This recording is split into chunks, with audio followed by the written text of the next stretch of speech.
Muito obrigado, missionário Miguel Bermudes Marim. Deus continue te abençoando grandiosamente. Continue te usando grandemente na obra de Deus. Neste tempo do fim. Ou tempo final. Lá em Mapachaca, Veracruz. Onde pastoreia o reverendo Vladimiro Rivera e todos os ministros, irmãos e irmãs de lá. Em Veracruz, no México. Também aqueles que estão pelo satélite Amazonas e pelo satélite Eutelsat 8 e pelos outros meios de comunicação e também pela internet e todos os que estão presentes aqui. Realmente é um privilégio e uma bênção poder estar hoje, domingo, dia 28 de janeiro deste ano de 2024, glorificando a Deus, orando por a Ele e prontos para receber das suas bênçãos. Bênçãos que todas elas vêm por uma só via, um só caminho, a sua palavra. Unimos-nos nesta manhã com toda a família, familiares de nossa irmã Lígia de Barrogeta, a seus filhos, Eli e Noeli, e os outros familiares. E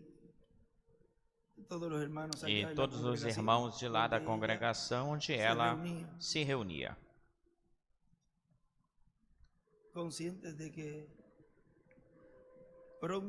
Conscientes de que brevemente ela voltará em um corpo eterno e glorificado. E também todos aqueles que estão por lá. Ou seja, que existe esperança para todos os familiares.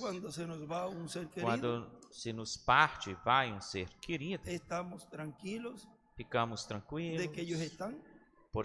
De que eles estão, ou porque estão em um lugar onde não ficam cansados, não têm os afãs ou os trabalhos desta terra, e estão aí, já sem sofrerem.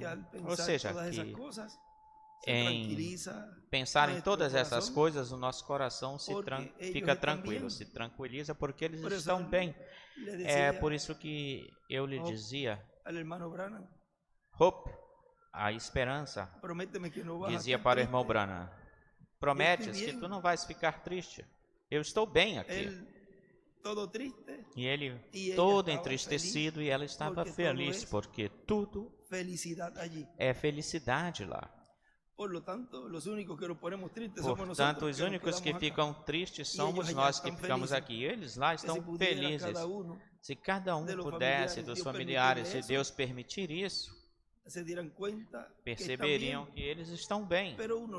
Mas a pessoa lê, a gente lê e ouve isso que aconteceu com o irmão Branham, e é para isso que Deus permite que fique como um testemunho ou registro, para que quando aconteça isso com um crente, ele vai até aí, e nas promessas de Paulo, que o Espírito Santo falou pela boca de Paulo, e isso tranquiliza a pessoa.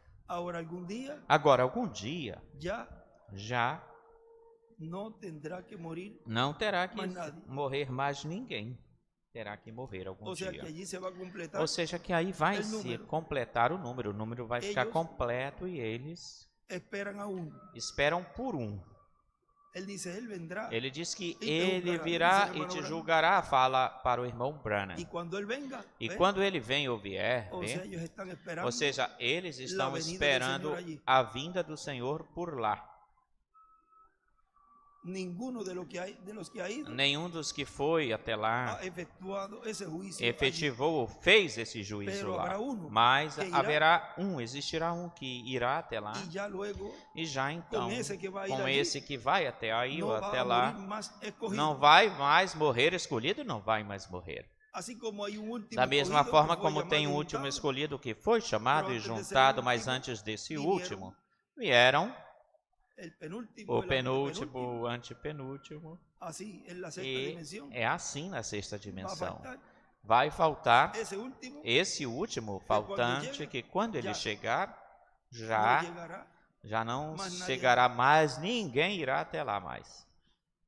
Ou chegará lá mais, terá um povo pronto, preparado na terra para recebê-los. Quando regressemos, voltemos.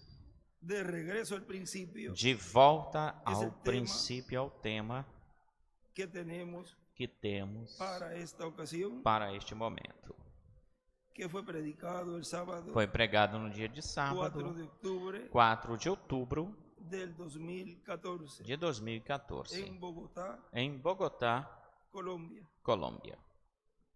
Ele usou a escritura do Evangelho segundo ou conforme São Mateus, capítulo 17, do 9 até o 13, onde isso foi quando eles desceram do monte, e diz no versículo 9, quando desceram do monte, Jesus lhes mandou dizendo: não digais a ninguém a visão, até que o Filho do Homem ressuscite dos mortos. Então os discípulos perguntaram para ele, dizendo: por que então dizem os escribas que é necessário que Elias venha primeiro? Jesus respondendo lhes disse: na verdade, Elias virá primeiro, ou vem primeiro, e restaurará todas as coisas. E do lado ele escreve o quarto Elias. Mas vos digo que Elias já veio e não conheceram, senão que fizeram com ele tudo o que quiseram. Assim também o Filho do Homem padecerá ou há de padecer por eles. Então os discípulos entenderam que lhes tinha falado de João Batista, e ele escreve aí o terceiro Elias. De volta ao princípio. Podem sentar-se, por favor.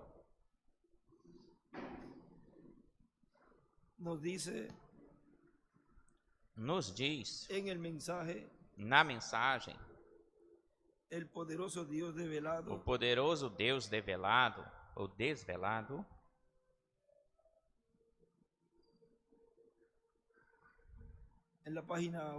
na página 8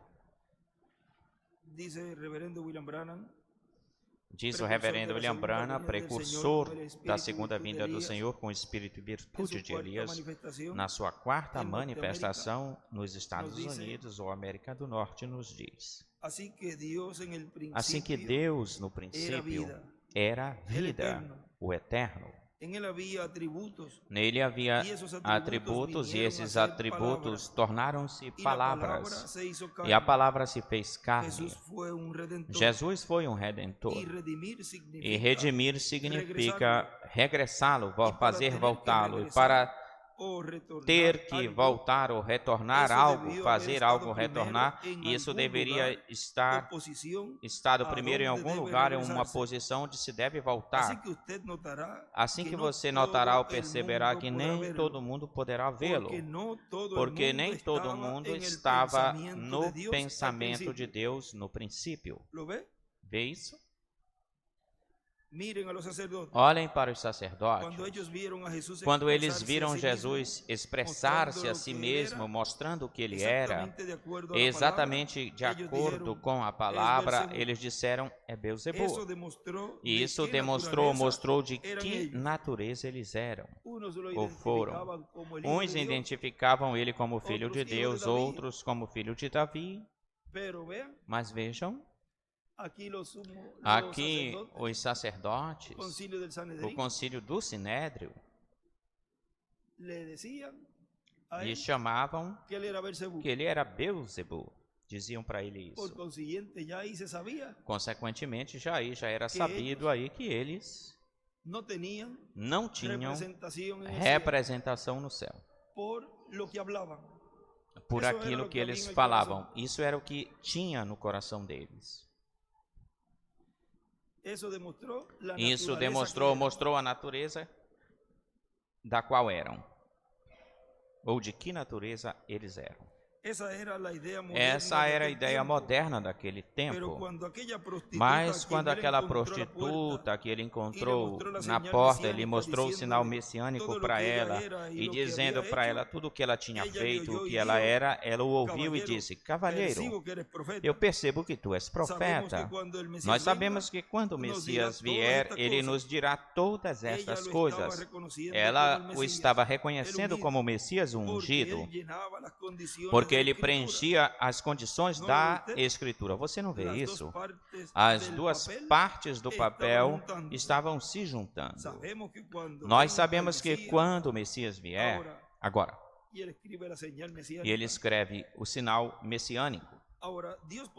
Agora, Deus possivelmente tinha consertado isso, ajeitado isso e aquilo para conseguir aquele som particular da campanha, ou da campainha, como o alfareiro. Mas quando Jesus deu a volta, se virou e disse: eu sou quem falo contigo, não houve tal expressão como Beelzebu. Lá ela deixou seu cântaro, correu para a cidade e disse: venham, vejam um homem que me falou as coisas que eu fiz. Este não é o Messias? Agora, qual foi o resultado de pôr a antiga Escritura junto com a experiência que Jesus estava dando ou mostrando para ela? O resultado foi o Messias. E você percebeu que aí mesmo os seus pecados foram lhe perdoados, porque, para começar, ela era redimível. Vejam, por quê? Porque ela tinha a natureza desse lugar de onde ela tinha vindo, de Deus, da sétima dimensão. Portanto, era redimível, podia ser redimida. Porque ela estava no pensamento de Deus desde o início, o princípio, de modo que quando ela viu a Escritura de Jeová feita, manifestada, o que ele era, o que ele é, isto a redimiu, a trouxe para o original, ou seja, foi restaurada ao original. Agora, se Jesus tivesse vindo com a mensagem de Noé, isto não teria funcionado. Construir uma arca e fazê-la flutuar, isso não funcionaria hoje. Noé foi uma porção de Deus.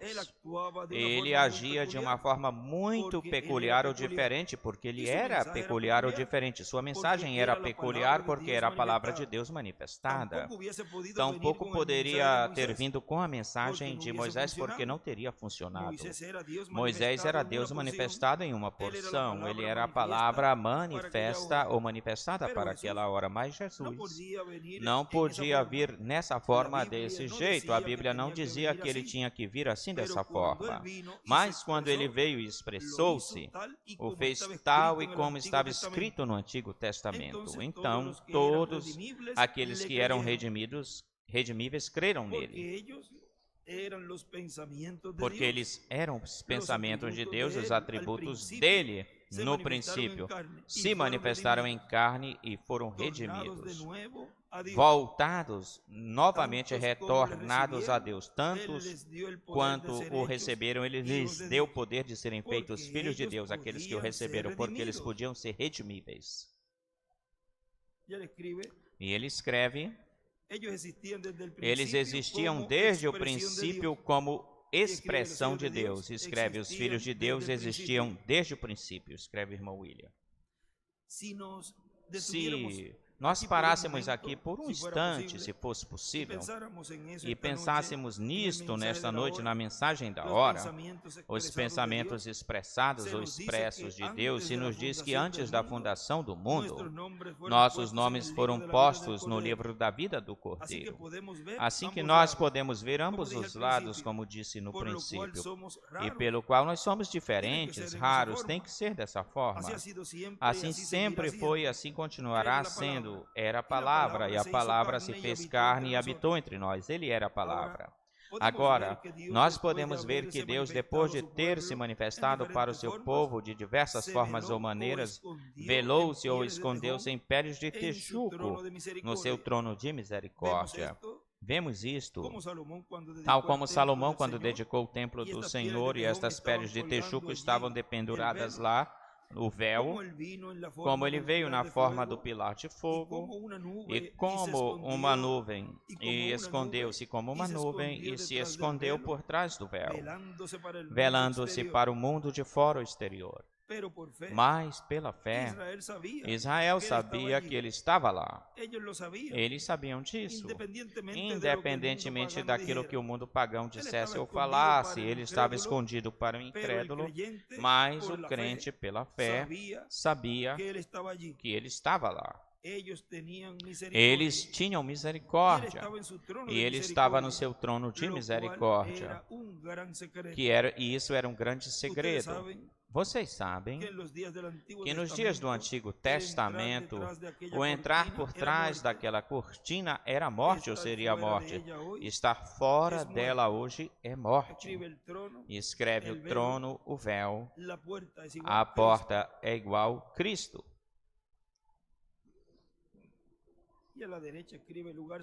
E do lado direito escreve lugar santíssimo e uma pedra angular em as eras.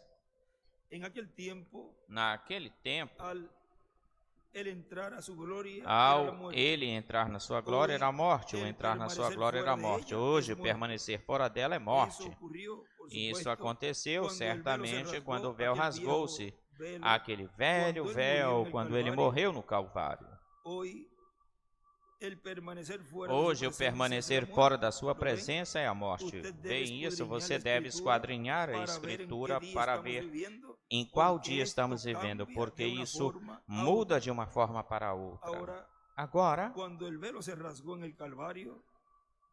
quando o véu rasgou-se no Calvário, o trono de misericórdia ficou descoberto. Mas o que aconteceu? Estava dependurado no Calvário, jorrando sangue. Da mesma forma em que eles faziam ano após ano, pegavam sangue e aspergiam o trono de misericórdia na purificação do santuário. Mas lá, Deus, com a sua grande e poderoso golpe de centelho, dividiu o velho texugo de cima para baixo, e o trono de misericórdia ficou exposto aos olhos de todos. Uma centelha. Ele é o genuíno e real Cordeiro de Deus, estava dependurado à vista, aos olhos de todos no Calvário, o verdadeiro trono de graça. Agora, aí ficou a descoberto o trono de misericórdia, quando ele foi ferido lá na sua primeira vinda na cruz.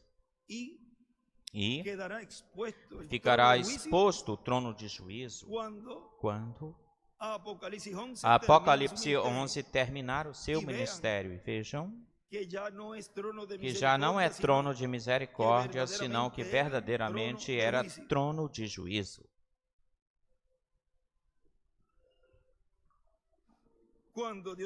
Quando o próprio Deus tinha pago o preço e tinha vindo a ser, tornou-se como um de nós e tinha se manifestado como homem para se relacionar conosco e nós nos relacionarmos com Ele. Lembrem-se de que o véu que estava colocado lá, o dependurado, representa, tipifica a palavra. O véu era, na sua primeira vinda, o véu era Jesus. O assento de misericórdia estava aos olhos de todo Israel naquele dia do sacrifício. Mas a tradição dos pais eclesiásticos tinham velado diante do povo o verdadeiro assento de misericórdia. Se eles tivessem conhecido a Escritura, cada pedaço teria caído no seu devido lugar, tal como o recibo que nos dava o chinês da lavanderia. A profecia do Antigo Testamento teria se cumprido, e na verdade ela se cumpriu. E se lhes teria ensinado a Escritura, eles teriam visto o assento de misericórdia se lhes tivesse ensinado a Escritura, como Moisés fala aqui. Até este dia estamos velados. Ainda têm os seus corações velados. Eles não puderam vê-lo. Mas ele era Deus. O sofrimento e o sacrifício, ele era o assento de misericórdia genuíno aos olhos de todos, à vista de todos. E ele escreve o assento de misericórdia. Escreve o irmão William. Agora, nesta mensagem, o mistério profético do último dia e suas etapas, nos fala o nosso irmão William, que foi pregado no dia 11 de agosto de 2007, em São Paulo, no Brasil, nos diz, agora, nós temos a promessa no Antigo Testamento que o Senhor, o anjo do pacto, viria no meio do seu povo Israel, e quando veio em carne humana no véu de carne chamado de Jesus. Para o último tempo, o tempo do fim, temos a promessa de que novamente virá como leão, como rei e como juiz. Será o anjo do pacto, o anjo forte que desce do céu, com o livrinho aberto na sua mão, e o entrega para um homem para que o coma e profetize sobre muitos povos, nações, línguas e reis. E, consequentemente, através desse homem, ou por esse homem, Deus, através de Cristo, o anjo do pacto, terá o ministério profético do último dia, do dia postreiro, o ministério profético do sétimo milênio. E, portanto, consequentemente, o ministério para uma nova dispensação. A dispensação do reino, onde há diferentes etapas ou fases das quais ele, no escrito, vejam, ele aí escreve a primeira etapa, a segunda etapa, a terceira etapa, e escreve a terceira etapa, tem 3 partes. Coisas que a acompanham. A primeira coisa. A segunda coisa. A terceira coisa. Vejam, na terceira coisa ele escreve: será em uma grande carpa catedral, onde o Espírito Santo estará operando, trabalhando.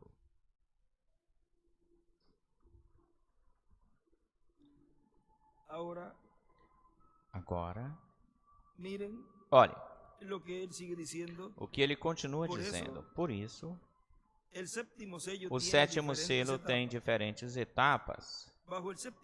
Sob debaixo, o sétimo selo é que a terceira etapa estará se manifestando na sua igreja, será para a sua igreja noiva, será para as virgens insensatas, ou seja, para o resto, os demais do cristianismo, também será para o mundo, ou seja, causará impacto em todos os sistemas terrenos, políticos, acadêmicos, religiosos, sociais, culturais.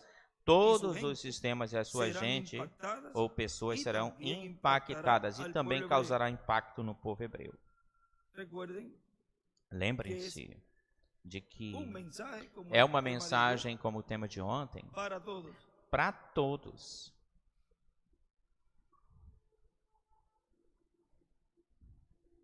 E também impactará o povo hebreu, de onde chamará e juntará 144 mil judeus, 12 mil de cada tribo. Ou seja, chamará e juntará 144 mil hebreus, 12 mil de cada tribo. Ou seja, essa mensagem nesta mesma caderneta, tem um lugar aqui onde ele escreve,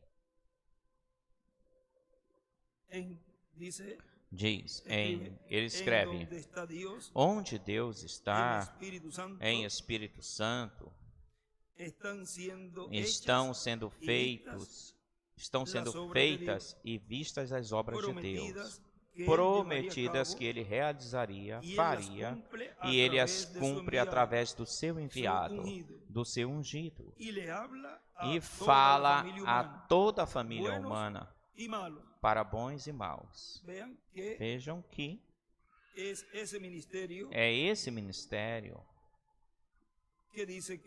que diz que em uma grande carpa catedral estaria o Espírito Santo operando.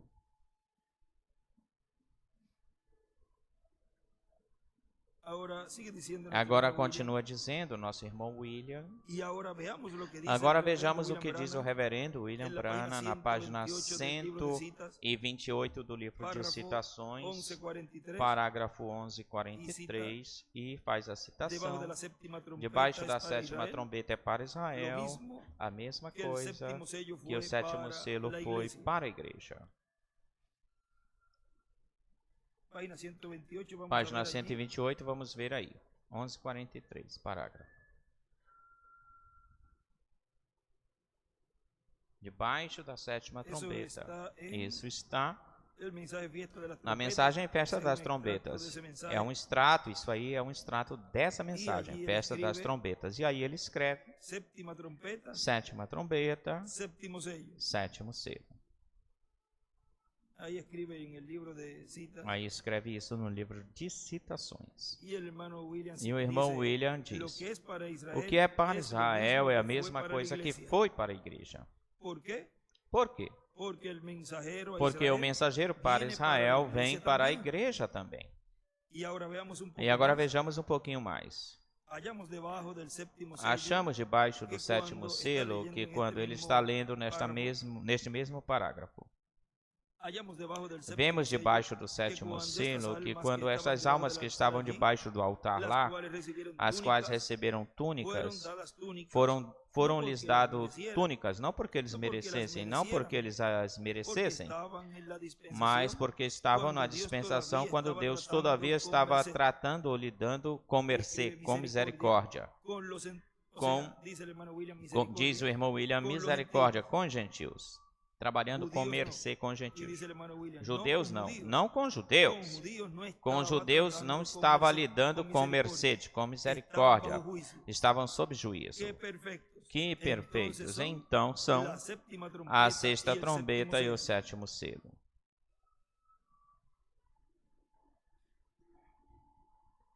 E aí, nessa oração onde diz, porque estavam na dispensação, quando Deus todavia, e aí é que ele escreve dispensação da graça aí nessa citação, e passa a dizer, agora passamos para a página 129, parágrafo 1150, e começa a lê-la. Agora, tão breve quanto esta igreja, o mistério do sétimo selo é conhecido, ou seja, diz o irmão William, ou seja, que para a igreja o mistério do sétimo selo lhe será revelado ou o vai conhecer. E os judeus são chamados pelo mistério da sétima trombeta, que são dois profetas, Elias e Moisés. Diz o irmão William, diz que são Moisés e Elias. E aí escreve, Moisés e Elias é igual ao mistério da sétima trombeta. No livro dos selos, nos diz na página 173,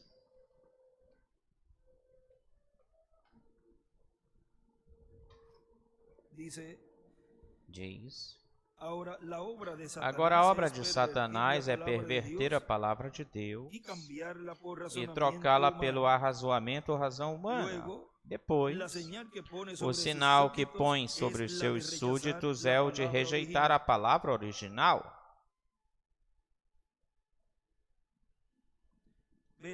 Vejam. E o que Deus coloca como sinal em cada escolhido é a revelação. Aceitá-la, crê-la. Mas o que coloca Satanás, o diabo, que coloca é a razão humana e diz que depois o sinal que põe sobre os seus súditos, ou seja, seus seguidores, é o rejeitar.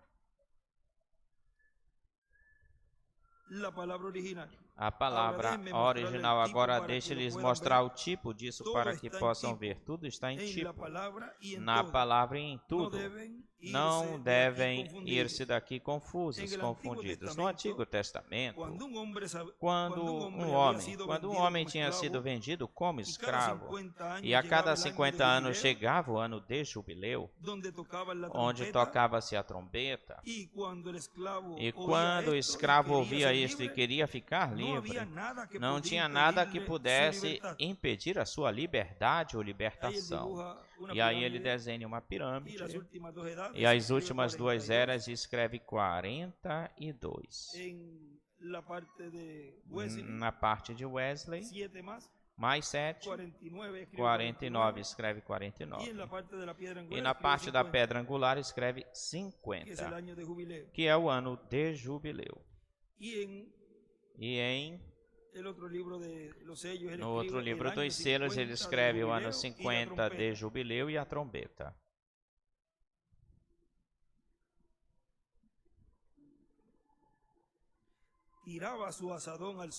Pegava a sua enxada, jogava no chão e dizia até mais. E ia embora para sua casa a ouvir a trombeta, correto? Mas se ele não quisesse ir embora, antes ele estivesse satisfeito com o seu amo, o Senhor, então o amo o levava para o templo e, pegando uma agulha, furava sua orelha. E esse era o sinal de que nunca mais poderia voltar ou regressar, correto? Ele tinha escrito do lado jubileu, correto? Ele tinha que servir àquele amo daí para frente, daí por diante. Não importava quantas vezes mais ele ouvisse a trombeta de jubileu, ele absolutamente tinha vendido a sua primogenitura de ficar livre, e escreve a primogenitura. E agora, quando o homem rejeita a verdade do Evangelho, Satanás o marca. Onde? No ouvido. E o faz ficar surdo para que não possa jamais escutar a verdade. Já não há esperança. Esse tal fica com o grupo com o qual ele está ou se encontra e jamais escuta a verdade. Se uma pessoa conhece a verdade, então a verdade o faz livre.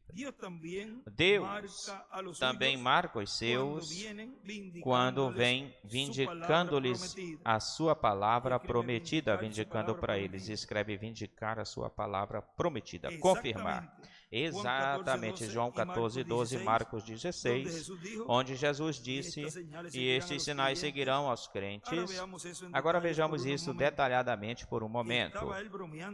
Ele estava brincando quando falou isto. Isto era apenas para os apóstolos, como alguns nos tentam dizer. Preste bastante atenção nos versículos anteriores. Ide por onde? Por todo o mundo, pregai o evangelho. A quem?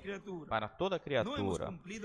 Não temos cumprido nem com a terceira parte ainda, todavia. Estes sinais seguirão a todo o mundo. Estes sinais seguirão por todo o mundo, a toda criatura onde quer que se pregue este evangelho. Estes sinais seguirão aos crentes. Estes sinais seguirão aos que crerem. Não apenas uns pouquinhos. Uma vez um homem me disse, Deus deu o dom de sanidade, de cura, só aos 12 apóstolos. Muitos irmãos estão aqui presentes que estiveram aqui quando ele falou isto. Em uns quantos momentos, ele se encheu. Então, Preste atenção que isto é para todo mundo e para toda criatura. E estes sinais o seguirão. Não aceite você a marca do diabo de incredulidade. Ele a porá sobre você, até mesmo neste mesmo culto, se puder fazê-lo. Olha, mas isso será verdade? Estará dizendo isso mesmo? Correto, isso está correto. Vê, isso é o inimigo. Não aceite isso, esses pensamentos. Até no próprio culto, se puder fazê-lo. Ele porá você contra a parede. E você irá embora daqui dizendo, ora, eu não estou muito certo sobre isso. Melhor vá para sua casa e estude isso muito bem. Depois fique orando em sinceridade. Porque nesta hora tão sagrada, tudo é perfeitamente bíblico, escriturístico. Por isso que ele dizia, por que aí? E ele diz ou responde, não está escrito. Vê? Foi para as Escrituras. Quando tu ores, entra na tua câmara secreta e ora a teu Pai. E aquele que te vê e te ouve em segredo, te recompensará em público. Vê? Ele sempre é escritural, escriturístico. Por muitos anos isso foi provado, passamos por tudo isso e chegamos aqui na hora exata. Este é o tempo. Agora não deixe que o diabo marque no seu ouvido com sua marca de incredulidade, porque ele foi um incrédulo desde o princípio, desde o início. Ele duvidou. Não deixe que ele tome ou pegue as Escrituras e com sua sabedoria as torça e perverta com seus poderes de arrazoamento ou de razão. Fique humilde e diga, Deus assim o disse, não há mais nada do que se falar ou ser dito. Não há do que falar mais nada. Ou seja, não permita que o diabo pegue a mensagem e diga para você, para ti, através da sua razão ou arrazoamento, e te faça uma perversão da palavra. Pelo contrário, não preste ouvido ou atenção a Satanás, mas você dirá, mas como? Como prestar ouvidos a Satanás? Ou ficar ouvindo? Ele tem os seus instrumentos, que são seres humanos. Assim como Deus usa os seus seres humanos para realizar, fazer o seu programa, o diabo também tem os seus instrumentos. Agora olhem. O que continua dizendo o nosso irmão William nesta mensagem. O mistério da sétima trombeta são Elias e Moisés, porque eles são os anjos que com grande voz de trombeta chamam e juntam aos escolhidos, aos hebreus escolhidos das 12 tribos de Israel, e são 12.000 de cada tribo, os quais são por todos, ou entre todos são 144.000. Por essa causa, o motivo é que tentaram converter o povo hebreu a Cristo como nação e não puderam. Só o ministério do Espírito Santo, operando o ministério de Elias e de Moisés, será recebido pelos hebreus para obterem a restauração do reino. Na página 102 do livro de citações, no parágrafo 881, nos diz: E essa moderna Jezabel, que desviou e embruxou sobre o feitiço de seu poder, até que toda a nação estava corrompida, e Elias ficou sozinho na montanha. E aí desenha uma pedra angular e uma flechinha para a pedra angular. Deus disse, não crês tu que eu tenho 7.000 lá com estes, honestos de coração, 7.000 lá honestos de coração. Essa é a tua segunda etapa, e a terceira, eu volto por eles. ou e na terceira, regresso, volto por eles. E aí ele escreve, os 7.000 de Elias é igual 144.000 hoje. E também escreve na terceira etapa, volta por eles. Ou seja, na terceira etapa, ele volta por e escreve aí os 7.000 de Elias é igual aos 144.000 hoje. Os judeus. E escreve Apocalipse 7, versículo 2 e 14, versículo 1 de Apocalipse. Ou seja, aqui, quando ele nos falou que regressaria, que voltaria, diz, percorreremos esse sendero novamente.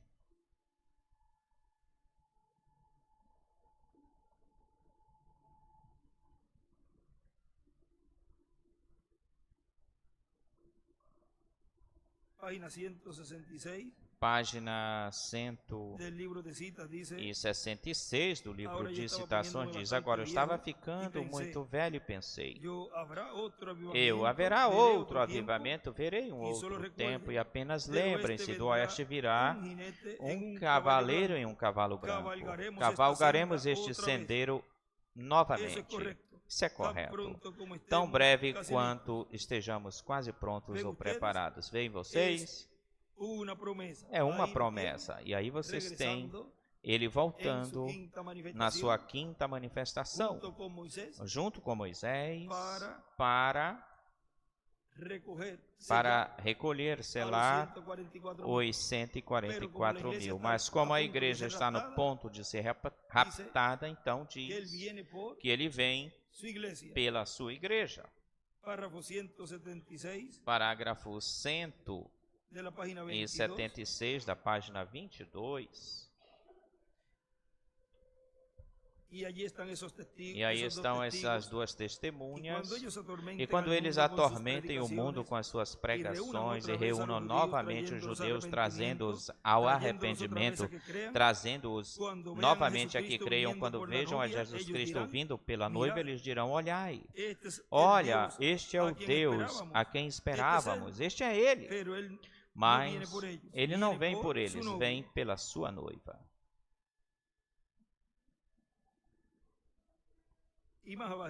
E mais embaixo, aí no fim, nas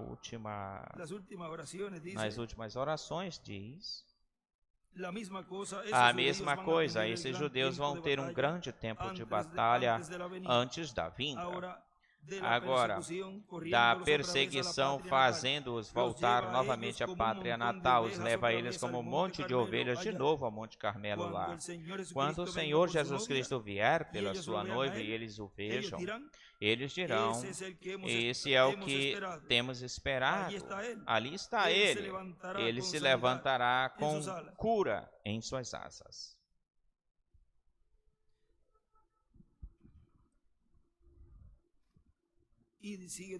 Continua dizendo o nosso irmão William. E esse será o anjo forte que desce do céu, o anjo do pacto, Cristo, manifestando-se e operando os ministérios de Moisés e Elias. Ele vem com seus anjos, tal como foi visto no Monte da Transfiguração. Vem com Moisés e Elias.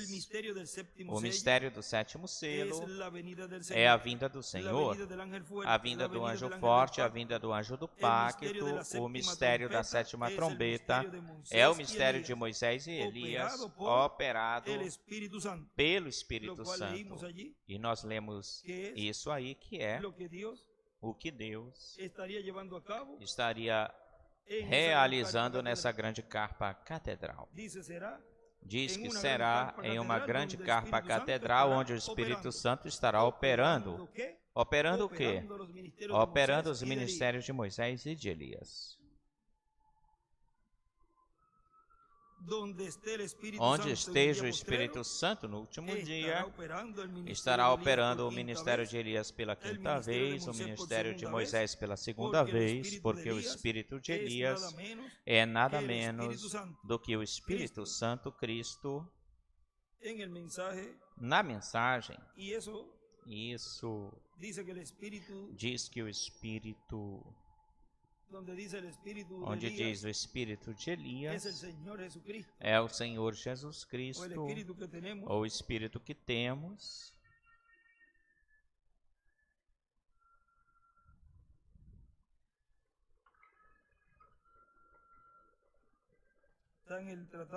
Está em Tratando, página 165, parágrafo 1471.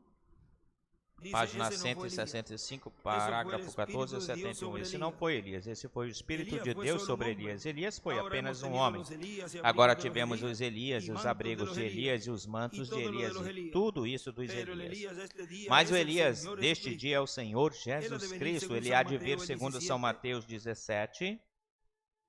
Lucas 17:30 diz que o Filho do Homem há de revelar-se entre a sua gente, não o homem, Deus, mas virá por um profeta, e ele nunca teve dois profetas maiores no mundo ao mesmo tempo. E escreve aí, Elias é igual, é Jesus Cristo. Também escreveu o Filho do Homem em um profeta. Dois profetas maiores também ele escreveu aqui. Agora olhem, nesta mensagem, ministros atentos trabalhando em com a profecia viva, pregada em 13 de setembro de 2008 em Monterrey, no México, nos fala. Agora nós temos a promessa de que existirá uma plena manifestação de Deus no meio do cristianismo, e que essa manifestação foi identificada pelo anjo que aparecia ao precursor da segunda vinda de Cristo, como a terceira etapa, e se realizará no outro idioma que não é o idioma inglês, porque quando ele viu e escutou a voz dos 7 trovões, diz que estava num idioma desconhecido para ele. Portanto, não era em inglês. Agora, este anjo é onde ele escreveu,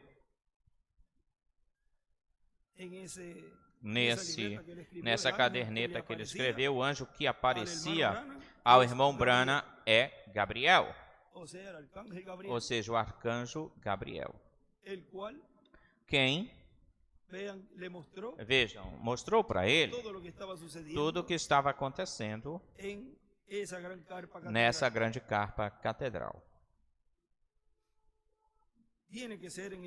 Tem que ser no idioma que cabe ao mensageiro que Deus tenha para esse tempo, porque Cristo em Espírito Santo, em cada mensageiro, falou no idioma do mensageiro.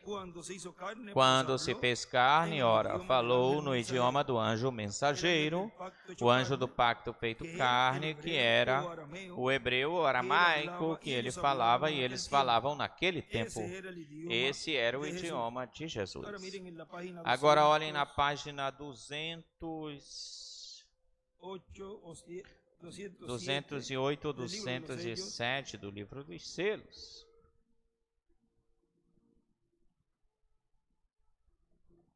(208) 208 diz: em toda a minha vida eu não soube porque eu estava tão contra os sistemas organizados. Agora, não contra as pessoas, não. As pessoas são como eu e são como você ou como qualquer outra pessoa, mas é o sistema, esse sistema denominacional. Agora eu posso ver isso aqui. Nunca eu soube disso até agora, correto? Deus prometeu para a Eva espiritual a mesma coisa que tinha prometido para a Eva natural, que a palavra seria restaurada a ela novamente. Nos últimos dias, ele prometeu restaurar a palavra original para a igreja. Preste bastante atenção, eu quero que vocês estejam certos. Deus prometeu para Eva que o tempo viria quando a palavra seria restaurada pela sua semente. Esta mesma palavra chegaria a ser semente. Agora ela, a noiva hebreia, tinha o seu substituto, e quando lhe chegou a palavra, o que ela fez? Disse: não quero isso. É muito humilde. não lhe pareceu certo, não tinha suficiente brilho. E do lado escreve a restauração. Nascido em um estábulo. Um homem como esse que não teve um só dia na escola, em um só dia de escola ele ficou. E aí escreve, Jesus não foi para a escola. Eu não posso aceitar tal coisa. Esse não é nenhum Messias. Alguém que se deixa pisotear, se deixa blasfemar pelos outros e depois é chamado de Messias. Deixam que ponham um pano na sua cara e batam nele com um pau. E ele mesmo chama-se de profeta. Um verdadeiro profeta se levantaria. Como aqueles dois discípulos que falaram com Jesus, tu queres que desça fogo do céu e os queime? Pensavam que a forma de Deus, o jeito de Deus fazer as coisas, era assim dessa forma. Mas cada coisa tem o seu tempo. Vejam, vai cair fogo atômico, mas na grande tribulação. Ou seja, tudo tem o seu momento. A verdade é que eles não sabiam como era um verdadeiro profeta. Jesus mesmo disse, se tivesses conhecido os profetas, então me terias conhecido. Mas quando lhe chegou a palavra exatamente da forma que Deus disse que viria, eles já tinham isso calculado de outra maneira, a noiva. Estou falando da noiva hebreia, a qual no princípio foi Eva. Mas quando chegou nesse ponto, ela não quis. Queria ficar com o substituto. Agora, olhem nesta mensagem. Vamos verificar aqui o de Cristo é o mistério de Deus revelado. Tem um lugar aqui nessa mensagem onde nos diz, nos falando da noiva hebreia ou hebraica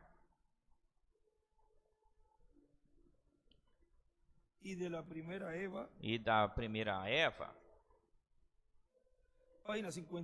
página 56 diz, e no topo da árvore nesses últimos dias ele está produzindo a árvore noiva no topo da árvore. Lembre-se que ele é a árvore da vida, o contrário da semente, o oposto ao da semente da serpente. Ele é aquela semente, a semente da mulher, a árvore da vida lá no Jardim do Éden. E escreve a árvore da vida. Se não tivessem esticado a mão, senão eles teriam esticado a mão e tocado nessa árvore, e escreve da ciência. Então eles teriam comido da árvore, e escreve da vida, e teriam vivido para sempre, poderiam viver para sempre. Ele é a única árvore da qual podemos comer e viver para sempre. Porque, agora vejam, comendo da árvore na sua primeira vinda, obtém ou se obtém vida eterna. Mas você poderá dizer ou falar, mas morreram pessoas que creram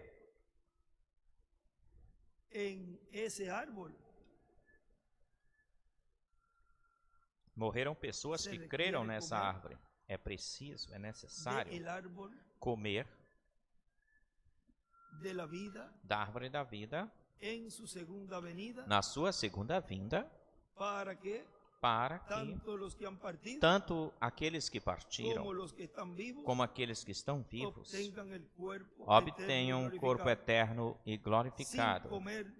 Sem comer da árvore da vida na sua segunda vinda, não existe corpo glorificado para aqueles que estão no paraíso, e para os que estão vivos não existe transformação.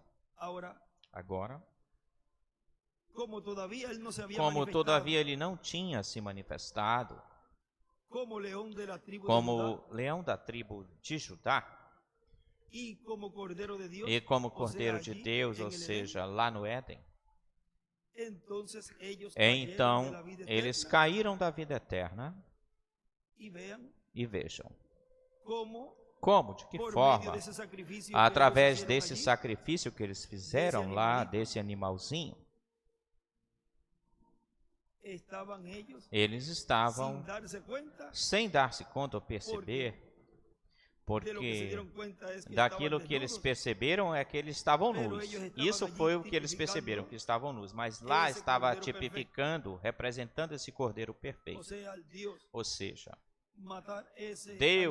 ao Deus matar esse animalzinho e cobri-los, porque lembrem-se que eles estavam se escondendo de Deus, ou seja, eles sabiam que estavam nus. Agora tem uma coisa aí muito importante, porque todavia não estava efetivado o feito sacrifício e nem tampouco estava lá a árvore feita carne, para que eles pudessem viver eternamente com corpos eternos.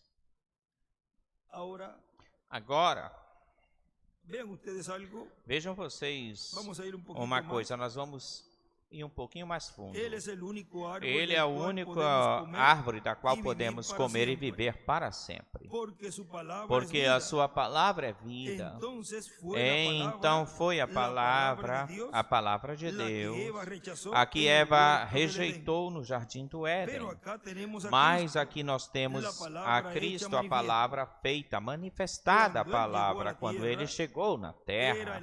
Era a árvore da vida, ou seja, está falando de Jesus. Vocês creem nisso assim? E o que Roma fez? Ele teve que ser arrebatado, depois foi colocado sobre a madeira desgraçada. Maldito qualquer um que for dependurado no madeiro. Ele se tornou, foi feito maldição por toda a raça humana. E agora, através disso, ele produz uma árvore noiva, que é a árvore da vida, restaurada novamente a ele, sendo novamente esposo e esposa, tal como no jardim do Éden. Glória a Deus, a mesma palavra e o mesmo Deus feito, manifestado como esposo e esposa. É a mesma árvore noiva, dando-o a conhecer novamente. E escreve Deus em carne, esposo e esposa. Tem tanta coisa aqui que poderíamos continuar sem ter onde pôr fim a isso. Notem, pois, a árvore de Cristo, seu corpo no jardim, e escreve no jardim do Éden novamente. Ao jardim do Éden novamente, e agora está dando a conhecer o seu mistério para essa árvore noiva que foi redimida por Cristo segundo Adão. Você crê que ele é o segundo Adão?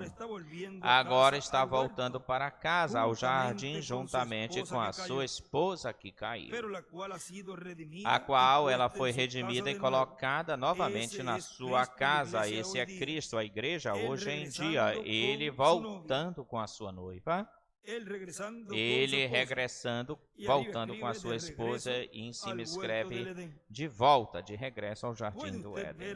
Você pode ver agora o mistério tríplice, ou triplo. É Deus manifestado em Cristo, depois Cristo manifestado na igreja. E tudo junto para trazer novamente a condição ou situação original de Adão e Eva, varão e fêmea, os quais são um só, feitos do mesmo sangue, do mesmo Espírito e etc. A igreja é o sangue de Cristo através do Espírito, ou pelo Espírito. E ele escreve, a igreja é o sangue, porque a vida está no sangue.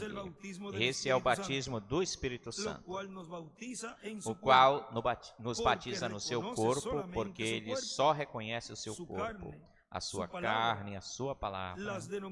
As denominações nunca chegarão a tocar nisso, porque é uma revelação. A noiva sabe disso muito bem. Eva também soube disso, mas ela caiu. Mas esta sabe disso e não cairá. Amém. Ela é ordenada, aleluia, ordenada para não cair. E ela não falhará. Está predestinada. Amém. Agora veja, Ela sabe, no livro das eras é que diz ou fala que ela sabe que tem algo, existe algo.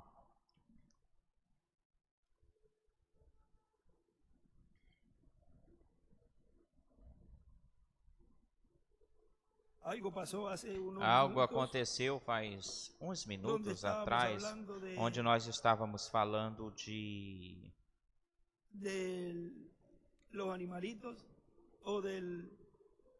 dos animaizinhos ou do animal, porque aconteceu uma morte aí.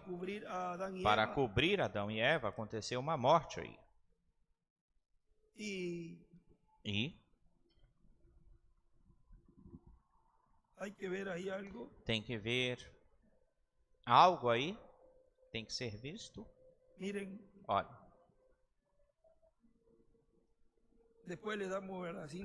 depois nós vamos ver essa fita, porque tem algo aí nisso que nós paramos nisso, ficou parado isso, mas vamos continuar para que não passe. Foi nesse momento que aconteceu isso. Olhem, onde é que está isso na página?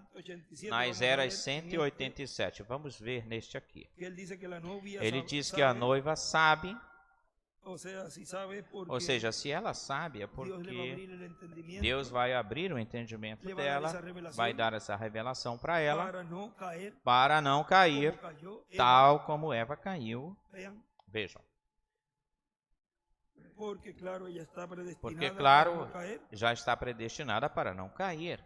Ela está ordenada para não cair. Nesta aqui é na 189, no outro é na 187. Diz, aqueles da noiva faz somente a sua vontade. Ninguém pode fazer com que façam de um outro jeito ou maneira. Se eles não têm assim, diz o Senhor, eles ficam calados. Eles sabem que tem que ser Deus neles fazendo as obras, cumprindo a sua própria palavra. E escreve de hoje. Ele não completou toda a sua obra quando ele estava aqui no seu ministério terreno, de modo que agora ele opera na noiva e através da noiva. Ela sabe disso, porque não foi o tempo para se fazer certas coisas que agora tem de ser feito, mas ele agora cumprirá através da noiva, ele cumprirá aquela obra. E escreve Leão que ele deixou para esse tempo em particular ou particularmente. Agora vejam o que continua dizendo aqui no livro dos selos, onde nós tínhamos parado. Diz, é na 208 lá embaixo, para passar para 209. Agora Deus prometeu para a Eva espiritual lá em Pentecostes e falou ainda antes que acontecesse 400 anos antes que a igreja caísse. Ele falou, lhe disse que iria cair e que faria o que fizeram. Mas lhe prometeu que nos últimos dias lhe enviaria a palavra novamente. Jesus falou a mesma coisa quando esteve sobre a terra, que ele a enviaria de novo. E o que achará quando vier? A mesma coisa que encontrou na primeira vez, correto? Querem ficar com o seu substituto, com as suas denominações, querem os seus credos, querem viver da forma que eles querem viver e dizer eu sou fulano de tal e pertence a tal e qual. Não lhes importa ou lhes interessa quanto Deus se manifeste, pois poderia levantar os mortos, discernir os segredos dos corações e todas essas coisas que a Bíblia diz que fará.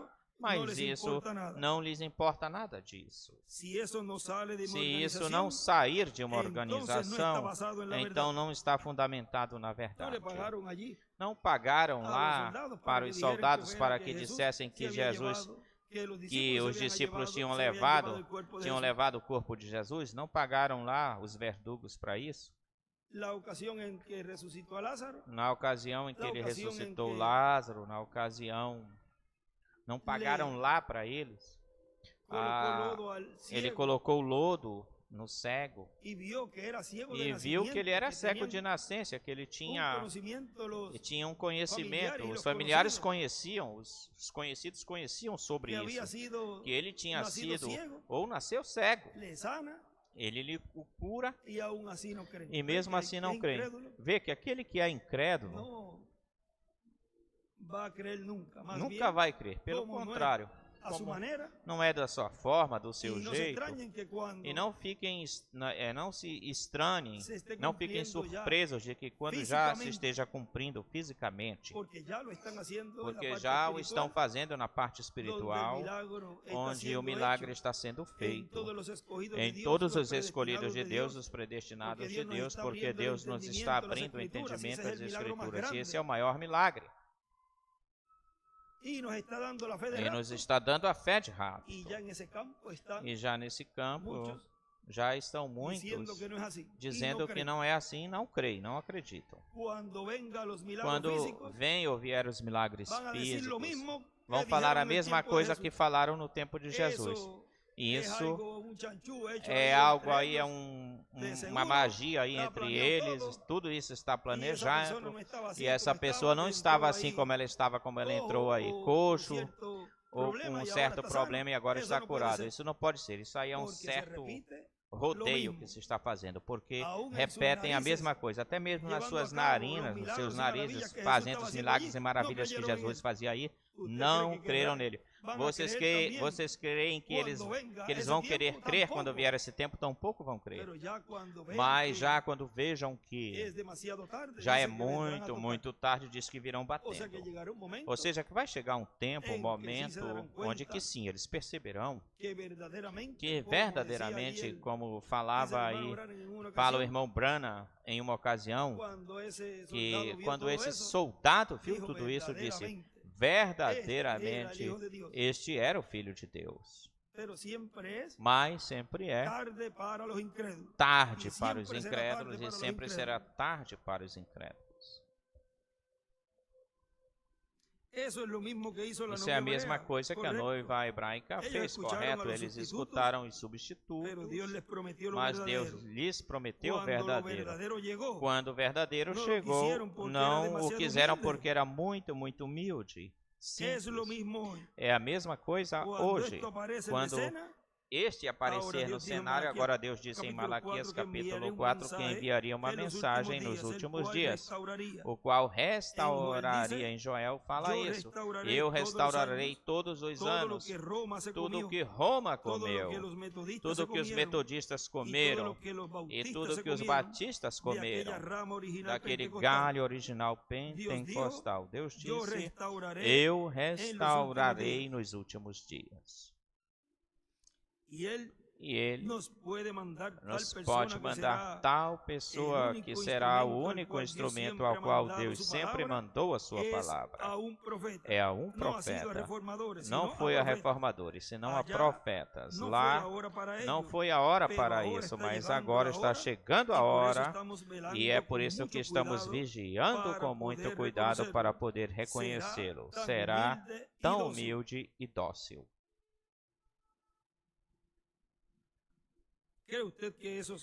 Crê você que estes metodistas, batistas, presbiterianos e pentecostais tão aristocráticos poderão recebê-lo?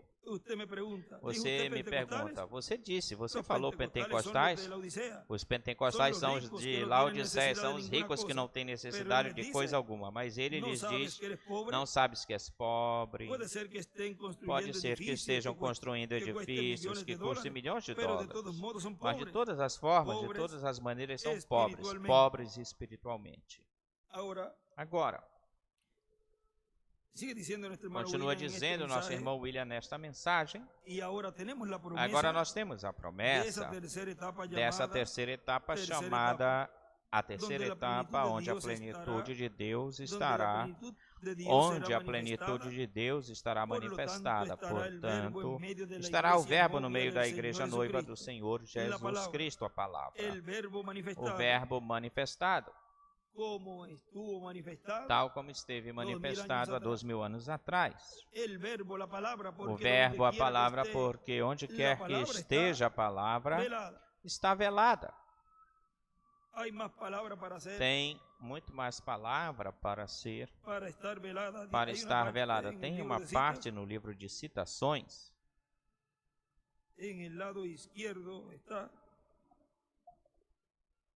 Isso está do lado esquerdo.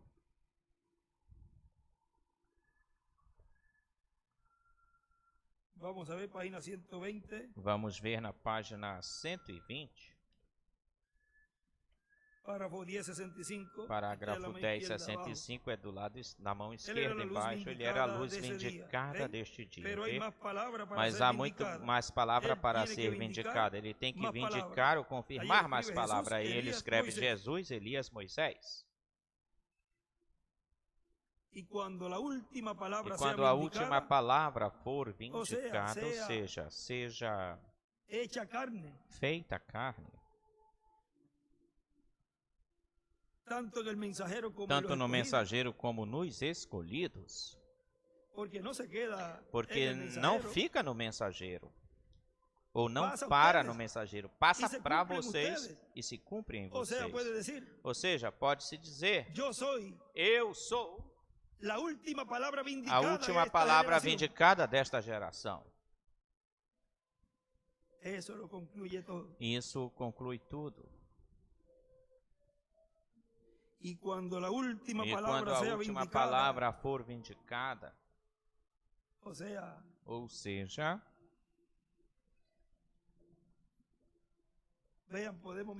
vejam, nós podemos mencionar os nomes de cada um. Quando sejamos vindicados, confirmados, cada um de nós, diz, então a morte é sorvida, tragada em vitória, os mortos em Cristo se levantarão, e entrará o milênio. E ele escreve, quando a última palavra for vindicada. E olhem aqui o que ele escreve também. O Senhor, com Elias e Moisés, será vindicado na segunda vinda. Agora vejam. O Senhor com Elias e Moisés será vindicado na segunda vinda. Confirmado.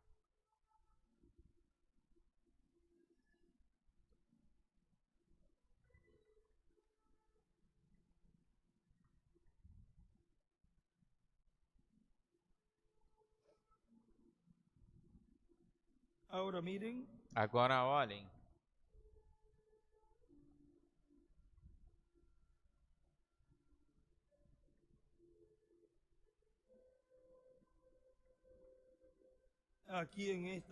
Aqui nesta parte onde paramos,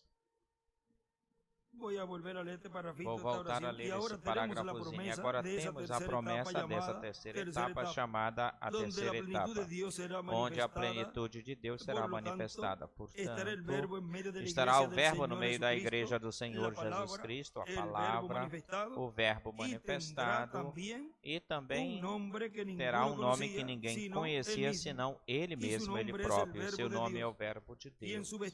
E na sua vestimenta e na sua coxa tem escrito este nome, Rei de Reis e Senhor de Senhores, porque estará nesse tempo para se manifestar como Rei e, consequentemente, terminará sua obra de intercessão no céu e se transformará em Rei, se tornará em Rei de Reis e Senhor de Senhores e Juiz de toda a terra. Já não será sumo sacerdote, já não estará como Cordeiro, como sumo sacerdote, senão que estará como Juiz e Rei. Temos a promessa de um edifício grandioso, grande, uma carpa catedral, onde haverá milhares de pessoas e onde as grandes maravilhas e sinais serão realizados ou feitos, e terá um quartinho pequeno de madeira que será a câmara secreta, onde estará Cristo em Espírito Santo, a coluna de fogo, obrando essas maravilhas, e terá um véu de carne, porque será o Verbo vindo na sua manifestação última, o final, no meio da sua igreja. Ainda querem isso mais claro, todavia? Mais claro isso? Quero que ele também lhes fale o nome, ou seja, se tem que ter um véu de carne no cumprimento, na operação do Espírito Santo no meio da sua igreja, em uma grande carpa catedral, pois tem que ser um véu de carne vivo, que esteja realizando, fazendo esse labor, esse trabalho em uma grande carpa catedral. Olhem, nesta mensagem que colocaram na parte de trás dela, um extrato da mensagem A Visitação do Anjo, onde nos conta essa visão.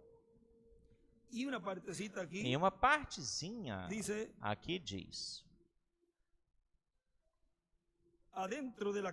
dentro da carpa eu vi uma tenda estendida a uma altura de 4 pés com uma porta nessa cerca perto da tenda. Dentro dessa cerca tinha um pequeno quarto quadrado de madeira. Uma dama estava pertinho da cerca da tenda, anotando o nome e o cartão de oração de uma dama que estava debruçada, deitada numa maca. Atrás dela tinha um homem com muletas e pegou seu nome e o seu cartão de oração também. Saiu um homem forte e empurrou a dama que estava na maca pela porta que estava perto do cercado da tenda. E através dessa porta entrou nesse pequeno quartinho de madeira. Eu ouvi o som sibilando, o assovio produzido pela luz que acompanha o meu ministério, e eu vi que ele pôs-se de mim para o quartinho. O anjo do Senhor, todavia, estava junto de mim, lá nos ares. Ou seja, que todavia ainda estava lá junto, Gabriel estava junto com ele ainda. E ele me disse: te encontrarei lá. No livro de citações tem uma parte onde ele diz que os milagres estavam sendo feitos ou executados, até mesmo sem o irmão Branham descer. Ou seja, que tudo já estava acontecendo. Ele estava vendo tudo o que estava acontecendo por aí, ou aí. E ele me disse: eu te encontrarei lá dentro. Eu vi que a sua mão apontava para o quartinho. Ele continuou: esta é a terceira etapa. Eu não entendo isto ou ela. E ele respondeu: lá dentro eu vou te encontrar. E ele escreve aí: é o ministério do Senhor na sua segunda vinda. Ou seja, esse é o ministério do Senhor, o qual o Espírito Santo estaria operando nesse lugar, nesse local. Agora continua dizendo, e o reverendo William Branham disse, aí vocês podem ter na página 136 do livro de citações e também no livro dos selos, que os sinais e maravilhas dos grandes milagres são para Moisés e Elias. Portanto, aí estarão também os ministérios de Moisés e Elias e de Jesus se repetindo de novo. O Espírito Santo Cristo, o anjo do pacto, operando-os de novo, novamente, porque quem unicamente tem ministérios é o Espírito Santo. Ele é o único que tem operado ministérios. Vamos ver isso aí um momentinho na página 136, que é o parágrafo 1208 de citações.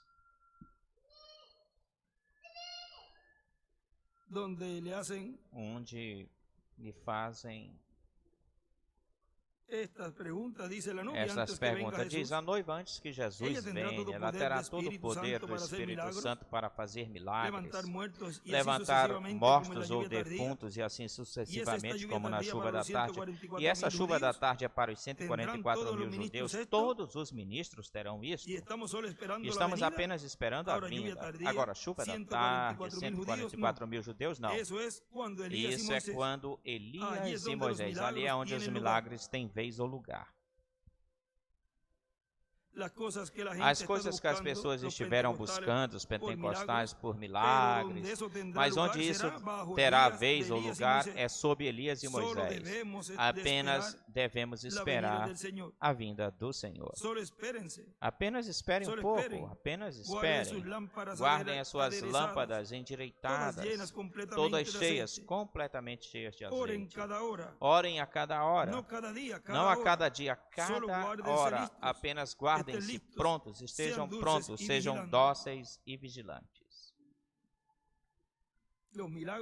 Os milagres, Moisés e Elias, escreve aí. Agora continua dizendo o nosso irmão William. Agora, esse projeto divino de uma grande carpa catedral gigante, é o programa para o tempo do fim, onde a manifestação plena em plenitude de Deus será manifestada e estarão se cumprindo as profecias que pertencem a este tempo final, para a bênção da igreja noiva, para o cristianismo, para o mundo também ver essa manifestação, onde Deus vai estremecer esse mundo, e também os judeus vão ver essa manifestação. Olhem, nesta mensagem, dores de parto, na página 13,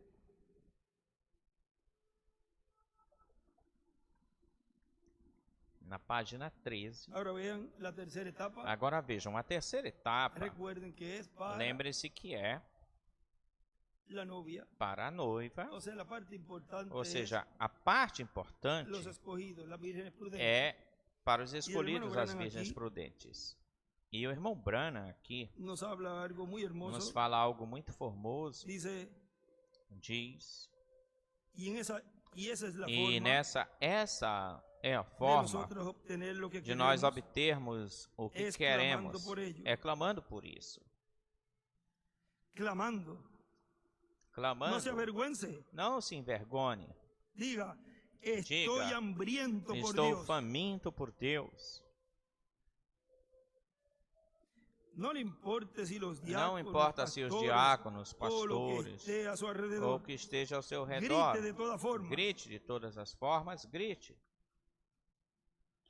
Se os Jones estão sentados allí, ¿qué importa? Jones estão sentados aí, o que importa? Clame. Essa é a única forma que existe para obtê-lo.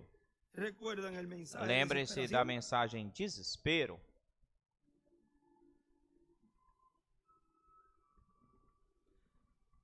Essa é a única forma que existe para obter isso, até obter ajuda. Ele ensinou isso quando esteve na terra. Vocês sabem a respeito do juiz injusto. Uma pequena gota de orvalho. Eu não conheço a sua fórmula. Pode ser que tenha aqui algum cientista, mas eu vou falar da forma em que eu penso. Pode ser que seja algum tipo de grupo congestionado pela atmosfera que se junta em uma noite escura e caem na terra. E quando faz isso, ou acontece isso, nasce na noite, mas pela manhã permanece ali fria e tremendo sobre uma folhinha de erva ou dependurada pelo fio da roupa. Esse é o orvalho. Não sei se vocês já tocaram no orvalho, assim nos diferentes lugares. Até nas teias de aranha você vê aí o orvalho, as gotinhas no fio onde se estende roupa também. Mas pela manhã permanece ali fria e tremendo sobre uma folhinha de erva ou dependurada pela linha que se estende a roupa. Mas deixe que o sol brilhe apenas uma vez. Você vê quão feliz ela fica? Ela brilha. E se vê resplandecente. Você pode ver isso. Ela brilha e treme. Por quê? Porque ela conhece que essa luz solar vai levá-la para onde ela estava no princípio, no início. E aí ele escreve a gotinha de orvalho e o sol. E ele escreve o sol da manhã. A faz voltar ao princípio. E escreve o sol da manhã e do lado, entre parênteses, Elias e Moisés. Vê um mensageiro dispensacional. Anota Moisés. E escreve Apocalipse 1:15, 10 do 1. 10 versículo 1. 19 do 11 ao 21. 14 do 14 ao 16. Agora isso foi que em uma ocasião, uma vez, e possivelmente isso foi ou aconteceu. Se não foi o primeiro, no primeiro, foi um dos primeiros que foi falado isso. E era essa escritura. Eu tinha como que 22 anos ou 23 anos, mais ou menos, por aí. Eu passei um videozinho, eu creio que vocês já ouviram. E que quando nós estávamos num percurso, no dia 15 de agosto, aí estão me confirmando. Vamos ver se é de 97 ou de 98. Mas foi no início desses percorridos, ou por aí, começando. 22 a 23 anos. E eu tinha dito para ele, para o irmão William, não me passa na frente, por favor. Não me passe para fazer ou dar uma saudação. Mas como nós vínhamos cantando, aí se aproveitava. E olha, já que está por aqui, vamos cantar. E tu não tens feito uma saudação. E eu, o que é que eu vou falar? Mas olhem, na mensagem, eu não sei se a mensagem foi a liberdade gloriosa do terceiro êxodo. Imagine isso. A liberdade gloriosa do terceiro êxodo. Podem colocar, é um pedacinho só. Esse pedacinho. Talvez o áudio não estava muito bem aí, tinha um problema nesse momento no áudio. Mas se o puderem colocar, olha o que se falou lá nesse tempo. E disso já estava semeada. Essa palavra já estava semeada aí. Ponham, se o puderem colocar.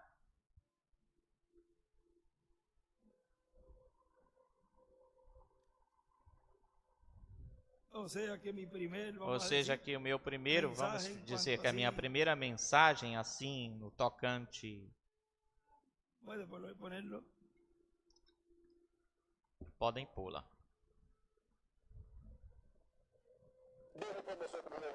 Conosco novamente. O reverendo Monsiváis, não sei se entende bem.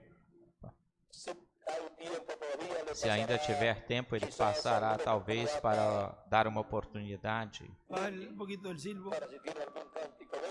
para se ver um cântico. Vamos ter por aqui. A quem primeiro? Vamos passar Benji se ele tiver algum cântico por aqui. Para que assim tenhamos um cântico que também vocês poderão acompanhar. Porque já vocês também conhecem alguns desses cânticos do Benji. Vamos ter Benji por aqui. Também vai te dar tu tinha saudado eles ainda. Ele é José Benjamin Pérez de Porto Rico, que me acompanha e toma. Ele pega as conferências com a câmera que ele traz para que fique gravado e passem para todos os escolhidos de Deus em todos os países latino-americanos e caribenhos, e também se tome, essas conferências são tomadas e fique gravado também e fique impressa nos folhetos para benefício de todos os filhos e filhas de Deus que neste terceiro êxodo saíram e também para os que faltam sair, para que assim todos sejamos preparados para chegar à terra prometida do glorioso corpo eterno e à terra prometida do glorioso reino milenar.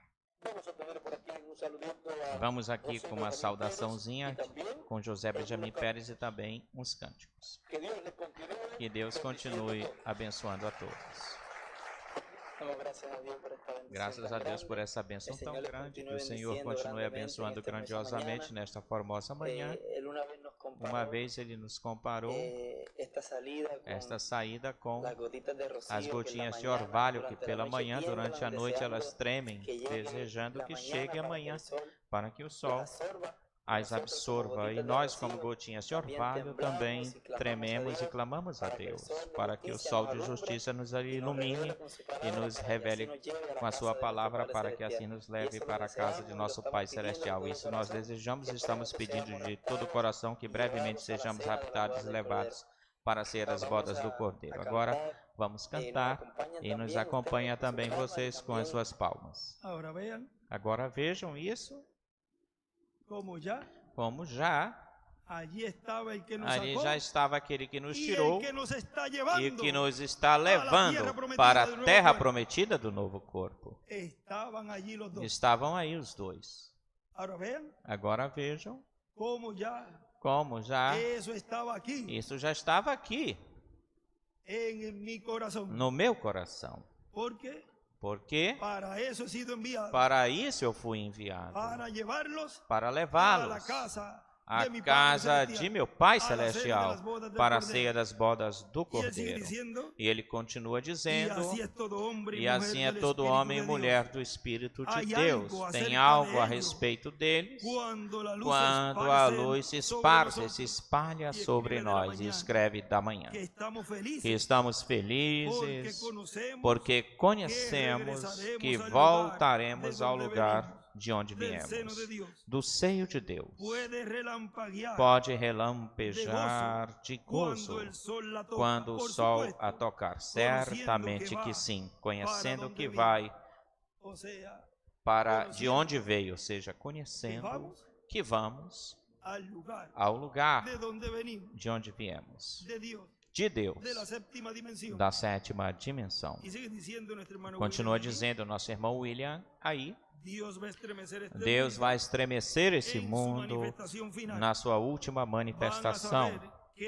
Vão saber que Deus existe e vão ver a sua manifestação no cumprimento da profecia viva da Carpa Catedral, onde eu vou estar. E quem mais vai estar participando dessa bênção? Todos vocês também. Agora, Ele vai estar conosco quando volte no seu corpo eterno e glorificado. Mas Ele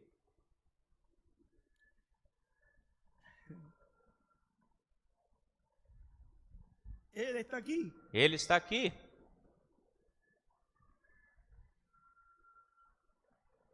E aqui. E aqui. E nesta mensagem, olhem, perguntas e respostas sobre Hebreus, na página 41 e 42, olha o que o irmão Branham diz aqui. Eu não tenho no livro, está em um extrato de um estudo. Diz, o que é isto? É a luz que está vindo misturando-se entre essa escuridão. Porque o mundo está em escuridão, mas nós não. Vê você? Diz, é a luz que está vindo misturando-se entre essa escuridão para nos redimir. Isso é o que diz no livro dos Selos, na página 352 do livro dos Selos. Lembrem-se que Ele é quem tem acesso ao livro da verdade.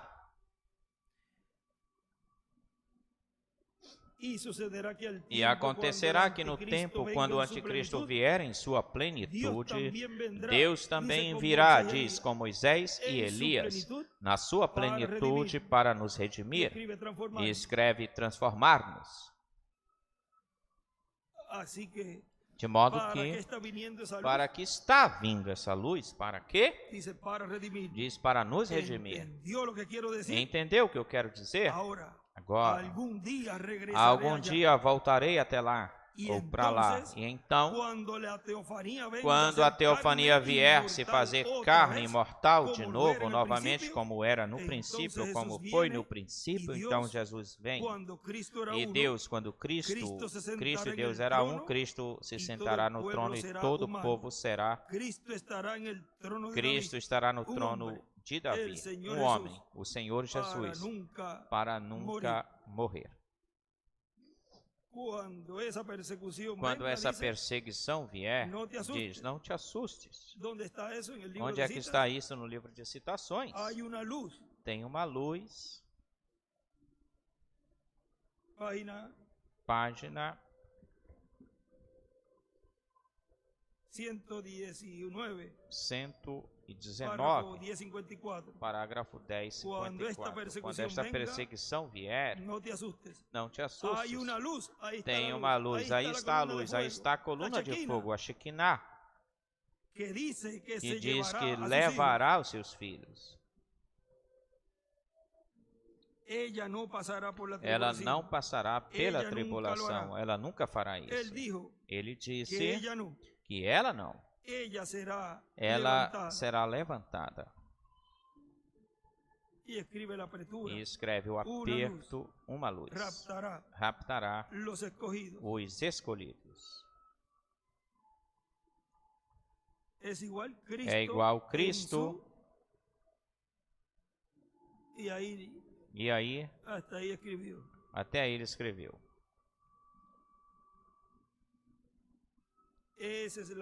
Essa é a luz que nos raptará. Agora tem outro lugar onde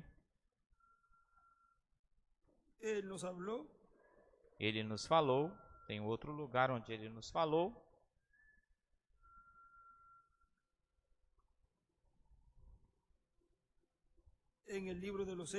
No livro dos selos.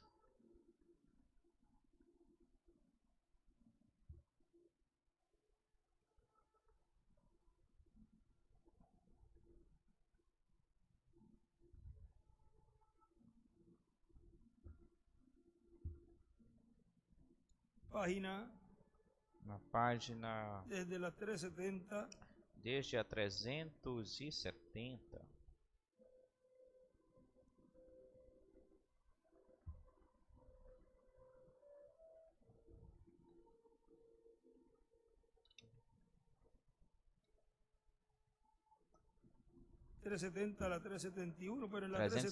A 371, mas na 370, lá embaixo, no último parágrafo, diz: oh, que dia no qual vivemos, que grande coisa. Agora podem ver o mistério e o segredo. Quando isto se foi, algo me disse, algo veio a mim e disse, não temas. Agora eu não ouvi nenhuma voz, mas algo como que por dentro. Tenho que falar-lhes a verdade, assim como aconteceu, tal como aconteceu. Algo veio e disse, não temas, porque isto é a terceira etapa. Quando essa perseguição vier, não te assustes, não temas. O que é que ele diz aqui nos selos? Não temam, manada pequena. Isso é a terceira etapa, na qual, vejam, diz, vocês se lembram da terceira etapa? Me disse, teve tantos imitadores por causa disto que tem tentado explicar ela, mas nunca tente explicar isto. Quantos se lembram dessa visão? Isso faz como 7 anos, me disse. Não tentes explicar isto. Isto é a terceira etapa. Mas eu te encontrarei aí dentro, ou lá dentro. E aí ele conta a primeira e segunda etapa. Ou seja, uma parte dela, e já depois quando ele a coloca sobre, ele o coloca sobre a grande carpa catedral. Agora, de volta ao princípio. Estamos de volta ao princípio. De volta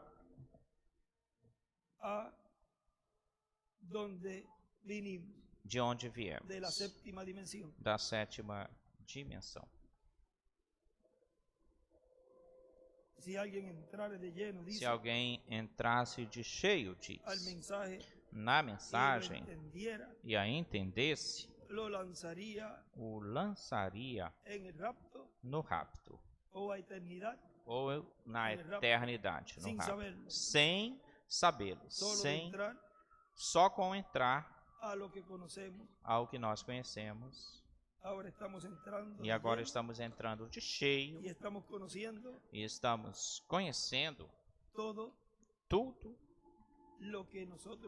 o que nós necessitamos ou precisamos para que, assim como acontece pela manhã com a gotinha de orvalho, acontece em nós.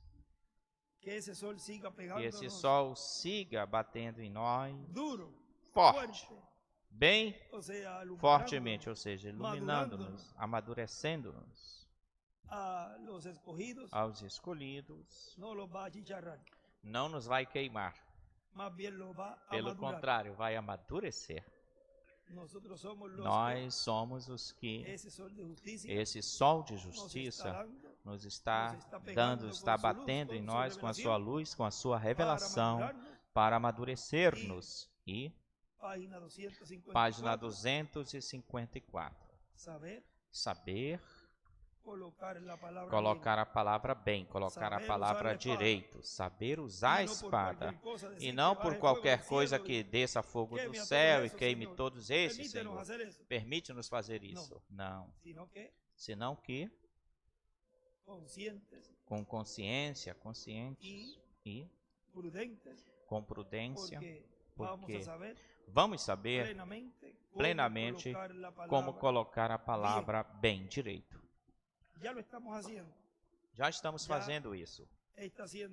Já se está fazendo, isso está se tornando uma realidade em cada escolhido de Deus. De volta ao princípio. Este é um dos temas que, vejam, desde o começo, esteve se falando assim de uma forma simples, usando, vejam, as gotinhas de orvalho, usando a natureza para tipificar ou representar os escolhidos, e o efeito daquilo que faz ou acontece quando o sol bate na gotinha de orvalho, usando a natureza, usando da sua criação. E hoje, essas gotinhas de orvalho são os filhos e filhas de Deus. Somos nós, que estão tremendo, diz o irmão Branham, para que o sol as absorva. Diz que de momento não estão, ou estão aí e não estão aí. Diz que vão embora, se vão. Tem vários lugares onde nós poderíamos ir por todas as escrituras de como é que tudo isso estará acontecendo. E já aí, nunca jamais separar-se ou serem separados. Nossos seres queridos, de nós, da gente. Senão que sempre estaremos unidos, juntos. Agora isso está por acontecer. Porque vejam vocês, é uma promessa. E se é uma promessa, Deus é fiel para cumpri-la. De modo que continuemos neste tempo final, de volta à eternidade, de volta ao princípio, de volta de onde viemos, conscientes de que nos resta pouco tempo e aproveitamos, nos preparando para irmos deste planeta Terra para a ceia das bodas do Cordeiro. Aproveitamos esse pouco tempo para fazer isso. Já quando se começa a falar assim, parece que uma conversa assim, informal, mas já até aí nós podemos falar e ver tudo o que está nesse tema, do qual o irmão William vai nos falar dessa mensagem, desse tema, de volta ao princípio, que tem uma ordem e Deus não vai sair dessa ordem, tal como ele falou, assim é que ele o está cumprindo. E é por isso que agora não se está falando da grande carpa, como ela seria, o que estaria sendo feito aí, quem são os que estariam aí nela, que é o que Deus estaria dando aí nela, senão que agora se fala aquilo que nós estamos vendo, o que nós estamos escutando, o que tu nos estás dando, ó Deus, o cumprimento daquilo que foi prometido. Eu estou vendo isso, estou palpando com meus olhos, com meus ouvidos, eu estou escutando com meus ouvidos. Agora é a realidade disso, de tudo isso que foi falado, e que você e eu sejamos os atores desse programa. Os atores principais. Bom, de volta ao princípio, ficamos de pé e deixamos assim já neste tema, o qual, pois, tema aqui, o povo hebreu já está logo para ver tudo isso, mas o importante, o povo hebreu já está em breve para ver tudo isso, mas o importante é que a igreja sendo preparados e nos preparando para quando chegar esse momento, estejamos prontos e saibamos usar a espada, a palavra. Que tudo o que fale, o escolhido de Deus fale neste tempo final, seja sempre na perfeita vontade de Deus. E assim vai se aprendendo a usar a espada, falando conforme a palavra de Deus. Bom. De volta ao princípio. Deixamos imediatamente conosco a nosso amado irmão e amigo, o Dr. William Soto Santiago.